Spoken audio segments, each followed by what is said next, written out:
சின்ன பொண்ணு. என்னங்க சின்ன பொண்ணு, கருவாட்டு குழம்பு சாப்பிட ஆசையா இருக்கு பாத்துக்க. இன்னைக்கு வேற லீவா. சுட சுட சோற பொங்கி கருவாட்டு குழம்பு கார சாரமா கத்திரிக்காய் முருங்கக்காய் வாழைக்காய் எல்லாத்தையும் வெட்டி போட்டு ஒரு ஆம்பளைட்டையும் போட்டு சோறு போட்டு எங்க அம்மா கைமணம் மாறாம அந்த டேஸ்ட்ல வச்சிரு. என்ன சின்ன பொண்ணு? சரிங்க மருமவள. நான் எப்படி வைப்பனோ அதே மாதிரி பார்த்து கார சாரமா உப்பு உரைப்பெல்லாம் தூக்கலா போட்டு ஒரு ஆம்பளைட்டையும் போட்டு கொண்டு வா. என்னம்மா நீ வைக்கிற டேஸ்ட்ல வச்சிடாத, எனக்குள்ள இறங்காதுமா வாய்க்குள்ள. சரியத்த. எம்மா உன் மருமவ எப்படி? பரவாயில்லையா மருமவா, என்ன சொன்னாலும் கேட்டுருவா. கெட்டியாரி. என்னங்க இந்தங்க சாப்பாடு.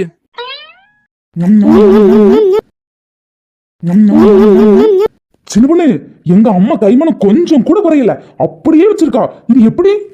ஆமா மருமவள, நான் எப்படி வைப்பனோ அப்படியே இருக்கு. போன வாரம் அத்தை வச்ச கருவாட்டு குழம்புல பாதி மீதி இருந்து நீங்களும் கைமணம் மாறாம கேக்குறீங்களா? அதான் அப்படியே ஃப்ரிட்ஜுக்குள்ள எடுத்து வச்சுட்டேன். கேக்க அன்னைக்கு தந்துக்கிடலான்னு.